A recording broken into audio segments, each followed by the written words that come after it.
Hi, hello friends, welcome back to my channel. Last வீடியோவில் வந்து பார்த்திங்கன்னா அவங்க திங்ஸ் எல்லாம் வந்து இறக்கி வச்சுட்டு போன வரைக்கும் பார்த்துருப்பீங்க. ஸோ அந்த வீடியோட கண்டினியூஷன் மாதிரி தான் அன்றைக்கும் அதுக்கு அடுத்த நாளும் நான் என்ன பண்ணேன் அப்படிங்கிறத அந்த வீடியோவில் ஷேர் பண்ணிக்கிறேன். ஸோ அவங்கள இறக்கி வச்சுட்டு போனோடனே ஃபஸ்ட்டு வேலையாக போயிட்டு அந்த கராஜை க்ளீன் பண்ணி அதோட கீ அன்றைக்கி கொடுக்க வேண்டியதாக இருந்துச்சு. ஒரு மாதிரி ஃப்ளிக்கர் மாதிரி இருக்கும், பட்டன் அமுத்துற மாதிரி. ஸோ அது கொடுக்கறதுனால ஃபஸ்ட்டு நான் போய் அது கராஜை க்ளீன் பண்ணி ஆஃபீஸில் போய் அதை ஒப்படைச்சிட்டு வந்துட்டேன். அதுக்கப்புறம் மதியம் என்னோடய ஃப்ரெண்டு வந்து பார்த்திங்கன்னா சாப்பாடு கொடுத்துருந்தாங்க அந்த அன்றைக்கி. ஸோ அந்த அன்றைக்கி சமையல் கிடையாது. சாப்பிட்டு அப்புறம் நான் கொஞ்சம் திங்ஸ் எல்லாம் எடுத்து வச்சுட்டு இருந்தேன். கிச்சனில் கொஞ்சம் பேசிக் ஐட்டம்ஸ் எல்லாம் மட்டும் எல்லையில் எடுத்து வச்சுட்டேன். மூவர்ஸ் போய் கொஞ்ச நேரத்துலேயே வந்து பார்த்திங்கன்னா நான் சும்மா சாமிக்கு விளக்கு மட்டும் ஏற்றி சாமி கும்பிட்டேன். அங்கே பாஸ்கர் என்ன பண்ணுறாருன்னா, வீடு மூவ் ஆனாலுமே ரொம்ப இம்பார்ட்டன்ட் திங் வந்து பார்த்திங்கன்னா ஃபஸ்ட்டு எடுத்தோடனே ஒய்ஃபை தான் இங்கே. ஏன்னா அவர் வந்து ஒர்க் ஃப்ரம் ஹோம் பண்ணுறதுனால அது ரொம்ப இம்பார்ட்டன்ட். ஸோ அந்த வேலையை அவர் பண்ணிகிட்ருக்காரு. ஸோ இங்கே வந்து நான் ஈவினிங் வந்து டீ போட்டுட்ருக்கேன். இப்படி தான் கொஞ்சம் கொஞ்சமாக தான் பார்த்திங்கன்னா பேசிக் திங்ஸ் தான் எடுத்து வச்சிட்ருக்கேன். அதுக்கப்புறம் இன்னொன்று வந்து பார்த்திங்கன்னா இந்த பெட்டு காட் அதெல்லாம் வந்து ரூமில் அப்படியே இருக்குது. ஸோ நாங்கள் என்ன நினச்சோன்னா, ஃபஸ்ட்டு பெட்டு செட் பண்ணுறது ஈஸி தான். இப்போ 2-3 டைம் மூவ் பண்ணதுனால எங்களுக்கு பெட்டு கூட டக்குன்னு செட் பண்ண தெரியும்.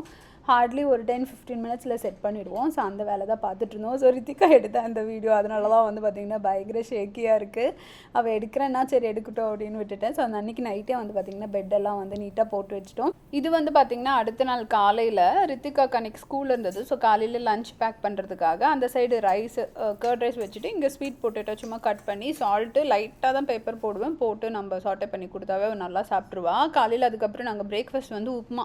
ஸோ எங்கள் புது வீட்டுக்கு வந்து ஃபஸ்ட்டு ஃபுட்டு வந்து பார்த்திங்கன்னா உப்புமா செஞ்சு சாப்பிட்டு நான் இந்தியன் ஸ்டோருக்கும் நம்ம ஹெச்இபிக்கும் போயிட்டு கொஞ்சம் தேவையான திங்ஸ் எல்லாம் அரிசியெல்லாம் வாங்க வேண்டியதாக இருந்தது, பாஸ்மதி ரைஸ் எல்லாம். ஸோ இங்கே வந்துட்டு வாங்கிக்கலாம் அப்படின்னு தான் நானும் விட்டுட்டேன். ஸோ அந்த கொஞ்சம் திங்ஸ் எல்லாம் வாங்க வேண்டியது இருந்ததெல்லாம் வாங்கிட்டு வந்துட்டேன். மதியம் லஞ்சுக்கு வந்து பார்த்திங்கன்னா ப்ரான் பிரியாணி தான் செய்யலான்னு எடுத்து வச்சுட்ருக்கேன். ஸோ ஃபஸ்ட்டு அரிசி ஊற போட்டுருவோம். அது ஒரு 1/2 மணி நேரம் ஊறினா பிரியாணி சூப்பராக வரும். ஸோ அதனால் அது ஊற போட்டுட்டு ப்ரான் பிரியாணி செய்யலாம் அப்படின்ட்டுருக்கேன். எனக்கு வந்து மற்ற மீல்ஸு அந்த மாதிரி எலாபரேட்டாக சமைக்கிறதெல்லாம் விட வந்து எனக்கு ஒரு பிரியாணி ரொம்ப சிம்பிளாக தோணும். எப்பயுமே ஏதாவது குயிக்காக செய்யணுன்னா நான் பிரியாணி தான் செய்வேன். அதுலேயும் இந்த ப்ரான் வந்து கிரேட் கேட்ச் பிராண்டுன்னு ஒன்று இருக்கும். இதில் ஹெச்இபி ஃப்ரோசன் செக்ஷனில் தான், ஃப்ரெஷ் கிடையாது. நான் ஃப்ரெஷ் கூட வாங்கி சமைச்சு பார்த்துருக்கேன். மேபி எனக்கு ஃப்ரெஷ்ஷு சமைக்க தெரியலையா என்னன்னு தெரியல. ஃப்ரெஷ் இந்த சென்ஸ் வந்து ரெஃப்ரிஜிரேட்டரில் இருக்கிறது, அந்த காஸ்கோ அந்த மாதிரியெல்லாம் கிடைக்கும் இல்லைங்களா, அந்த மாதிரி இல்லை ஹெச்மார்ட்டில் கூட கிடைக்கும் ஷ்ரிம்ப் நல்லா. எல்லாம் நான் நிறைய ஷ்ரிம்ப்பு வாங்கி ட்ரை பண்ணி பார்த்துருக்கேன். இந்த கிரேட் கேட்ச் பிராண்ட் நான் உங்களுக்கு இங்கே வந்து கொடுக்குறேன் பாருங்கள். அந்த ஷ்ரிம்ப்பு யூஸ் பண்ணி நீங்கள் சமைச்சிங்கன்னா எவ்வளோ தப்பாக செஞ்சாலும் அந்த ஷ்ரிம்ப்பு நல்லா தான் இருக்கும். அதனாலே வந்து பாஸ்கர் கேட்பார், இது வந்து நிஜமான ஷ்ரிம்பாட்டு எனக்கு டவுட்டாக இருக்குது அப்படின்பாரு. அவ்வளோ சூப்பராக இருக்கும், வேணால் ட்ரை பண்ணி பாருங்கள். அப்புறம் இங்கே யூஎஸில் இருந்ததுலேயே வந்து பார்த்திங்கன்னா இந்த அப்பார்ட்மெண்ட்டில் உள்ள கிச்சன் தான் நான் இருந்ததில் சொல்கிறேன். ஸோ இந்த அப்பார்ட்மெண்ட்டோட கிச்சன் தான் எனக்கு வந்து பார்த்திங்கன்னா ரொம்ப பெருசு. அது நிஜமாகவே பார்க்க ஒவ்வொரு நாள் அப்படியே ஜாலியாக வேலை செய்கிற மாதிரி இருக்குது.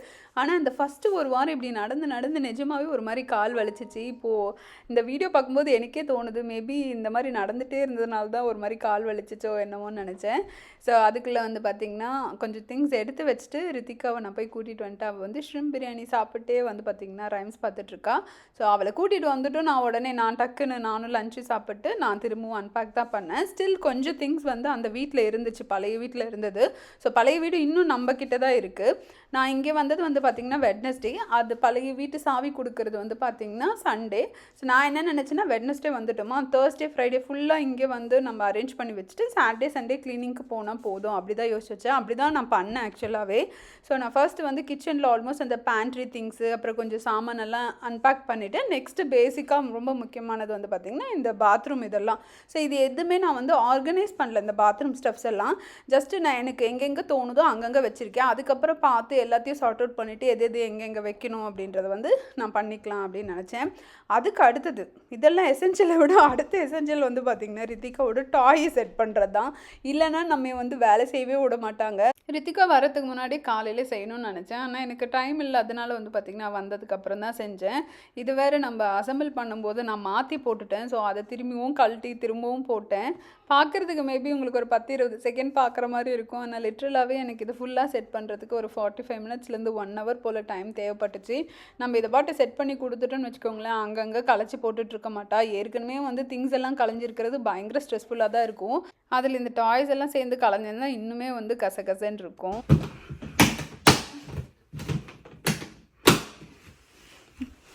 எப்படிடா செட் ஆயிருக்கு? நல்லா செட் ஆயிருக்காம்மா. பிடிச்சிருக்க பாப்பா டாயிரும் காமி. ஸ்டிக்கர் மட்டும் ஒண்ணு போடல. போடலாம். டாடி கிட்ட ஒரு டைம் ஃபைனல் பண்ணிட்டு இந்த இடத்துல போடலாம். சரியா? ஃபைனல்னா டாடி எங்கே வைக்கிறவருன்னு தெரியல இன்னும். சப்போஸ் டாடி இங்கே மூவ் பண்ண சொன்னான்னா இங்கே மூவ் பண்ணிக்கலாம். சரியா? அதுக்கப்புறம் அம்மா ஒட்டி தரேன். அங்கே செட் பண்ணிவிட்டு வந்து பார்த்திங்கன்னா அதுக்கப்புறம் ஆல்மோஸ்ட் நைட்டே ஆகிடுச்சு. இப்போ இந்த பின்குள்ளெல்லாம் இருக்கிறது என்னென்னு பார்த்து எடுத்து வச்சுட்டு இருந்தேன். ஸோ இதில் நான் ஒன்று என்ன பண்ணேன்னா, ஆல்மோஸ்ட் ஒரு சில ஸ்டெப்ஸ் எல்லாம் ஆல்ரெடி நான் அடுக்கி தான் கொண்டு வந்தேன். இது ஒன்று நம்ம எடுத்து வைக்கணுன்ற அவசியம் இல்லை. ஒரு சிலதெல்லாம் வந்து எக்ஸ்ட்ரா டாய்ஸ் அந்த மாதிரியெல்லாம் இருக்கும். ஸோ நான் என்ன பண்ணேன் அப்படின்னு பார்த்தீங்கன்னா, உள்ளே என்னென்னலாம் திங்ஸ் டாய்ஸ் இருந்தால் கூட என்னென்ன டாய்ஸ் இருக்குது, என்னென்ன புதுசு இருக்குது, பழசு இருக்குது, அந்த மாதிரி எல்லாமே ஒரு ஸ்டிக்கி நோட் மாதிரி எழுதி நான் அதில் ஒட்டி உள்ளே வச்சுட்டேன். ஸோ தட் நான் வந்து ஒவ்வொரு டைமும் வேணும்னா திறந்து பார்க்க தேவையில்லை. கராஜில் இருந்த வரைக்கும் பிரச்சனை இல்லை, ஈஸியாக இருக்கும் எடுத்து வைக்கிறதுக்கு கொள்றதுக்கெல்லாம். இங்கே ஒரு கிளாசெட்டில் தான் நான் சைடில் வச்சுருக்கேன். ஸோ அதனால் வந்து ஒவ்வொரு டைம் எடுக்கும்போது எனக்கு கொஞ்சம் ஸ்ட்ரகிளாக தான் இருக்கும். கொஞ்சம் ஸ்பேஸ் கம்மியாக தான் இருக்குது. இந்த திங்ஸை நம்ம கராஜில் இருக்கிறதெல்லாம் எடுத்துகிட்டு வந்து ஒரு வீட்டில் வைக்கிறேன்னும் போது கொஞ்சம் கஷ்டமாக தான் இருக்கும். ஸோ நான் வேணான்றதெல்லாம் இன்னுமே கொஞ்சம் 1-2 டீக்ளட்டர் பண்ணிட்டு தான் இருக்கேன். ஸோ அது நான் ஒரு நாள் எப்பயாவது ஹோம் டூர் போடும்போது அது கிளாசெட்டில் இருக்குது, இல்லை என்னைக்காவது அதை க்ளீன் பண்ணும்போது நான் உங்களுக்கு ஷேர் பண்ணுறேன் அந்த திங்ஸ் எல்லாம். ஸோ பாக்ஸ் எல்லாம் இந்த மாதிரி மடித்து வந்து பார்த்திங்கன்னா நல்ல பாக்ஸ் எல்லாம் தனியாக செப்பரேட்டாக நான் அந்த மாதிரி பேட்டியோவில் வச்சுருக்கேன். அதில் கொஞ்சம் கிரியாமல் நல்லதாக இருக்கிறத மட்டும் வந்து பார்த்திங்கன்னா நான் எடுத்து இந்த பெட்டுக்கு அடியில் கொஞ்சம் இடம் இருக்கு இல்லைங்களா, ஸோ அங்கே வச்சுருக்கேன். மேபி ஃப்யூச்சரில் நமக்கோ இல்லை நம்ம ஃப்ரெண்ட்ஸ்க்கோ யூஸ் ஆகும் அப்படின்ட்டு கொஞ்சம் சேவ் பண்ணி வச்சுருக்கேன். இது வந்து பார்த்திங்கன்னா நம்ம பழைய வீட்டுக்கு சாட்டர்டே க்ளீன் பண்ணுறதுக்காக வந்தேன். ஆக்சுவலாக காலையிலே வந்து நான் நிறைய வந்து ஒதுக்கிட்டெல்லாம் போனேன். கொஞ்சம் திங்ஸ் எல்லாம் இங்கே இருந்தது, அதெல்லாம் எடுத்து போட்டுட்டு தான் நான் போனேன். அப்படியுமே எல்லாமே எடுத்துட்டுமே வந்து பார்த்திங்கன்னா இவ்வளோ திங்ஸ் இருக்குது. இந்த பெட்ரூம், கிளாசெட், வாஷர் ட்ரையர் மட்டும் வந்து பார்த்திங்கன்னா போகும்போதே நல்லா க்ளீனாக தான் இருந்துச்சு. ஜஸ்ட் வேக்கம் மட்டும் பண்ணால் போதும் நமக்கு. அதுக்கப்புறம் அன்னைக்கு முக்கியமாக வந்து கிச்சன் நல்லா டீப் க்ளீன் பண்ணிவிட்டு நம்ம அதே மாதிரி பாத்ரூமும் வந்து டீப் க்ளீன் பண்ணிட்டு போயிட்டேன். ஸோ கண்டிப்பாக இங்கே வருவோம்னு தெரியும் இல்லைங்களா, ஸோ அதனால் க்ளீனிங் சப்ளைஸ் எல்லாம் இங்கே வச்சுட்டு போயிட்டேன். அப்புறம் இந்த என்னென்ன க்ளீனிங் சப்ளைஸ் எல்லாம் யூஸ் பண்ணியிருக்கேன் அப்படின்ட்டு ஆல்ரெடி போன வருஷம் ஒரு வீடியோ போட்டேன், அதோட லிங்க் தரேன் நான் உங்களுக்கு. இன்றைக்கி April 14th மதியம் போல் ஆகுது. ஆக்சுவலாக நேற்றுலேருந்தே இது வந்து வீடை வந்து பார்த்திங்கன்னா க்ளீன் பண்ணிகிட்ருக்கேன். ஆல்ரெடி நம்ம வந்து லாஸ்ட்டு 2 years பிஃபோர் நம்ம வீடு மாற்றும் போது அந்த க்ளீனிங் இதெல்லாம் போட்டிருக்கேன். இப்போயும் ஆல்மோஸ்ட் அந்த மாதிரி தான் ஃபாலோ பண்ணேன். மோரோவர் எனக்கு ரொம்ப ப்ரெஷராக இருந்தது, அதனால் என்னால் வீடியோ பண்ண முடியல. எல்லாமே வந்து பார்த்திங்கன்னா க்ளீன் பண்ணிட்டேன். ஸோ இதெல்லாம் மட்டும் எடுத்துகிட்டு போனோம், வேக்யூம் அப்புறம் கொஞ்சம் க்ளீனிங் ஸ்டெப்ஸ் எல்லாம். எங்களுக்கு பார்த்திங்கன்னா ஒரு $115 க்ளீனிங் ஃபீனே வாங்குறாங்க. இதுக்கு முன்னாடி இருந்த அப்பார்ட்மெண்ட்டில் அப்படி கிடையாது. ஸோ ஓரளவுக்கு க்ளீன் பண்ணி கொடுத்தா போதும். நான் முடிஞ்ச அளவுக்கு வந்து பார்த்திங்கன்னா நல்லாவே க்ளீன் பண்ணிட்டேன். இதுதான் வந்து பார்த்திங்கன்னா எங்களோட ஹால். இது ஆல்ரெடி எம்டி அப்பார்ட்மெண்ட் டூர் போட்டிருப்பேன், ஆனால் ஹோம் டூரே போடலன்னு நினைக்கிறேன். லைக் செட் பண்ணிவிட்டு இதுதான் ரித்திகா பிளேஸாக இருந்தது.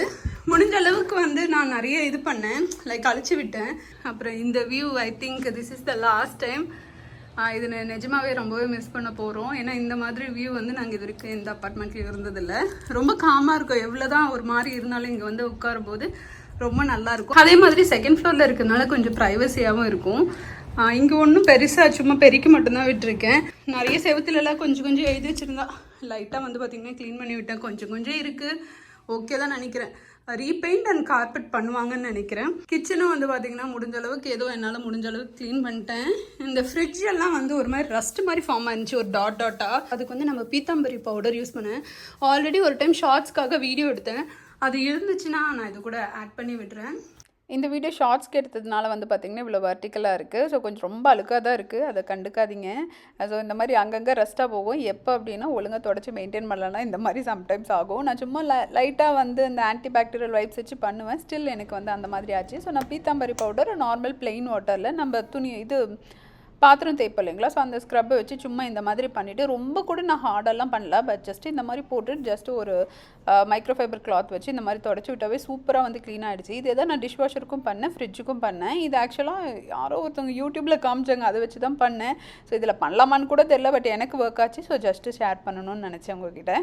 ஸோ கொஞ்சம் தெரியுது இந்த வைப் பண்ணுது, பட் தட்ஸ் ஓகே. ஏன்னா அவங்க வந்து க்ளீனிங்க்கு சார்ஜும் பண்ணுறாங்க. இவ்வளோ தூரம் க்ளீன் பண்ணி கொடுக்குறதே நம்ம பெருசு. ரித்திகா வந்திருக்கா. ஆக்சுவலாக ரித்திகா கூப்பிட்டு வந்து நான் க்ளீனே பண்ணல, ஏன்னா அவன் க்ளீனே பண்ண விட மாட்டான்னு. சரி கடைசியாக ஒரு டைம் வீடு பார்க்கட்டுன்னு கூட்டிகிட்டு வந்தேன். பாத்ரூம் வந்து பார்த்திங்கன்னா க்ளீன் பண்ணியாச்சு. அண்ட் தென் இது வந்து பெட்ரூம், அது வாஷர் ட்ரையர் இருக்கும். இங்கே தான் வந்து கிளாசெட். ரித்திகா இருக்கா. ரித்திகா போல பார்த்தோங்க பாப்பலாம். பேபி எடுத்துட்டு வா. ஸோ அவ்வளோதான், நாங்கள் இன்னைக்கு கிளம்பி. ஆக்சுவலாக எங்களுக்கு இன்றைக்கி ஒரு பர்த்டே பார்ட்டி இருக்குது, அதுக்கு போகிறோம். ஒரு டைம் திரும்ப வீடு செக் பண்ணிவிட்டு அவ்வளோதான், நான் கிளம்புறது தான்.